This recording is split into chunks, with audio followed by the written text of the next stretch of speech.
welcome to our presentation on our study, Just Breathe, the emotional carryover effect and its relationship to slow-paced breathing. I'm Bailey Edwards. I'm Brandon Edwards. I'm Betsy Teal. I'm Caitlyn Waters. I'm Kathleen Willingham. I'm McRae, Gage. And I'm Becca, Frelin. So just imagine you're in a car accident. You're on your way to thesis presentations and you're really excited to watch everyone, but you get into a collision. It freaked you out. Your heartbeat is still going really, really fast even as you sit here. You're breathing a lot and sweating profusely. Later, your friend asks you about it, and you realize not only do you remember the car accident really, really well, but you remember the thesis presentations you watched afterwards. This phenomenon is called the emotional carryover effect. So the emotional carryover effect is caused by emotional arousal and sequentially increased physiological responses, such as increased breathing, increased heart rate, and increased sweating. So the lingering arousal responses lead to increased memory for neutral pictures. So if I were to show you really emotional pictures, right after the neutral pictures, you would also remember better. So it's a really cool response, but you might not always want to remember things directly after. So how do we combat this response? With slow-paced breathing. So slow-paced breathing, pacing your breathing slowly, is a way to regulate your emotions, but also your physiological responses. So the purpose of our study is to examine the effects of slow-paced breathing on memory and arousal caused by emotional stimuli. So this is how we completed our study. To measure arousal, we measured heart rate, respiration rate, and skin conductance, which is measured by the sweat on your fingertips. So there were 3 groups. So the first group saw emotional images in the first block, and then neutral images in the second block. And these images, emotional images, contained very disturbing images such as a graphic crime scene, and the neutral images were a landscape of flowers or just people. And each participant in this normal breathing group breathed at 11.4 breaths per minute, and this was the control group to mirror the emotional carryover effect. The second group is our experimental group, and just like the first group, they saw emotional images in block 1 with a rest in between, and then block 2 saw neutral images. And during block 2, they regulated their breathing to 6 breaths per minute, and this was the slow-paced breathing. And this breathing rate was selected because of its resonancy with frequency with heart rate. And then our third group is the control group. This group saw all neutral pictures, as you can see, and they breathed at 11.4 breaths per minute. So now y'all are going to do what our participants did, and you will hear a tone play, and as the tone goes up, you will breathe in, and as the tone goes down, you will breathe out. They also were instructed to come in 4 hours later and to complete a recognition memory test.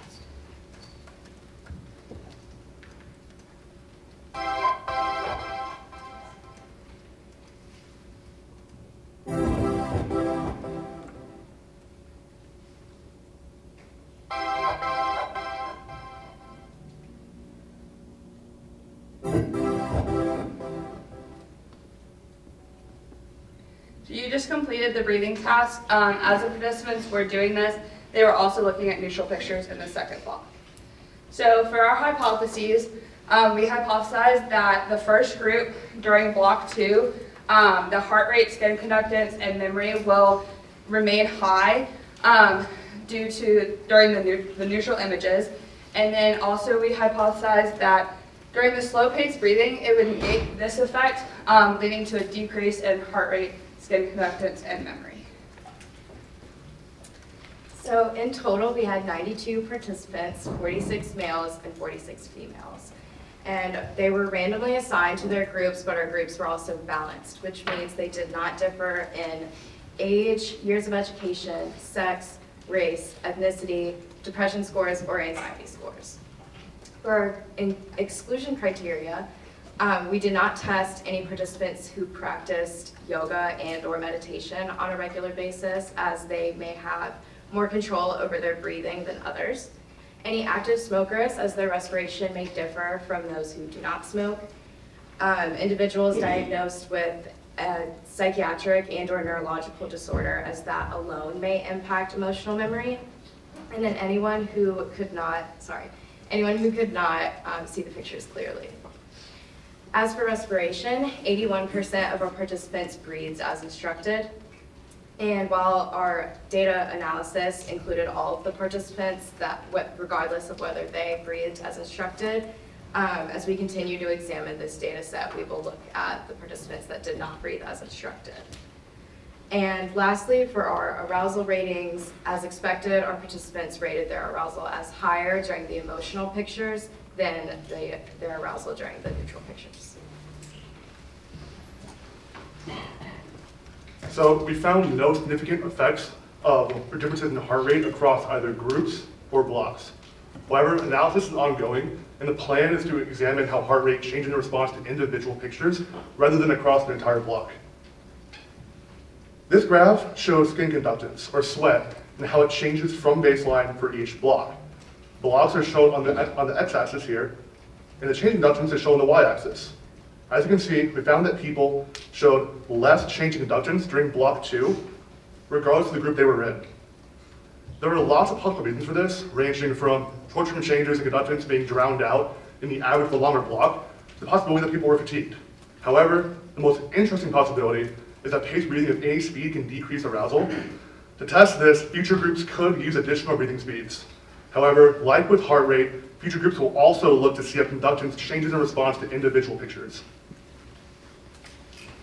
So we measured 2 different types of memory. We measured recollection memory and familiarity.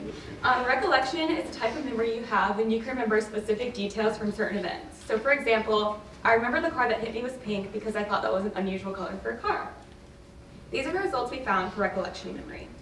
On the y-axis, we have our corrected recollection memory scores, and on the x-axis, we have block 1 and block 2. These are the 2 blocks where pictures were presented and then subsequently tested. What we found that was, for all of the groups, memory in block 1 was better than memory in block 2. So, for the emotional groups, the first 2 groups, it makes sense because emotional pictures were presented first. Emotional pictures are easier to remember than neutral pictures in most cases. You'd remember a violent crime scene better than you'd remember just someone standing in a field. However, we did not expect to find this for the third group because both blocks were neutral pictures. It's possible this happened due to something we call the primacy effect. That's where things that come first in a sequence of events are remembered better than those that come later on. So since block 1 was presented first, it's possible you remembered this just because it was shown first. Another possibility is fatigue. As participants went on with the experiment, they may have just gotten tired and therefore remembered the second block less. Lastly, however, similar to skin conductance, it could be due to any paced breathing. Since we had paced breathing in all of the groups, not just slow paced breathing with second group, breathing at 11.4 breaths per minute could have relaxed the participant enough to decrease their memory. And these are results for familiarity memory. So remember, familiarity is when participants reported that they had the feeling that they had seen the image before, but could not recall any specific details. So going back to our car example, if you were asked if there was another car at the scene, you would remember that there was a car, but you wouldn't be able to remember details like the make and model or the color of the car. And so on the y-axis right here, we have our memory accuracy, which is corrected by subtracting false alarms from correct responses. And then on our x-axis, we have the 3 different groups: the emotional neutral normal breathing, emotional neutral slow paced breathing, and neutral neutral normal breathing. And so as you can see, the emotional carryover effect was present in the emotional neutral normal breathing group, as indicated by the fact that their memory scores increased from block 1 to block 2. However, our emotional neutral slow paced breathing group performed significantly worse than the other 2 groups on the familiarity memory test. Further, the slow paced breathing group's memory accuracy greatly decreased from block 1 to block 2 in comparison to the other 2 groups. And they actually had more false alarms than hits for the second block, meaning they had less than 50% correct responses.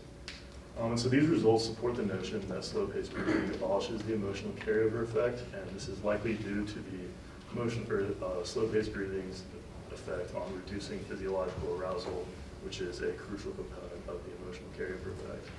And a possible explanation as to why we see abolishment of the emotional carryover effect for familiarity and not recollection, which is something that we had predicted, was that recollection memory entails a high degree of vividness. which means that it could require more cognitive resources during consolidation as opposed to familiarity memory, which is just kind of like a gist memory, like the general idea of it. And so basically, recollection memory may be prioritized during consolidation over familiarity memories.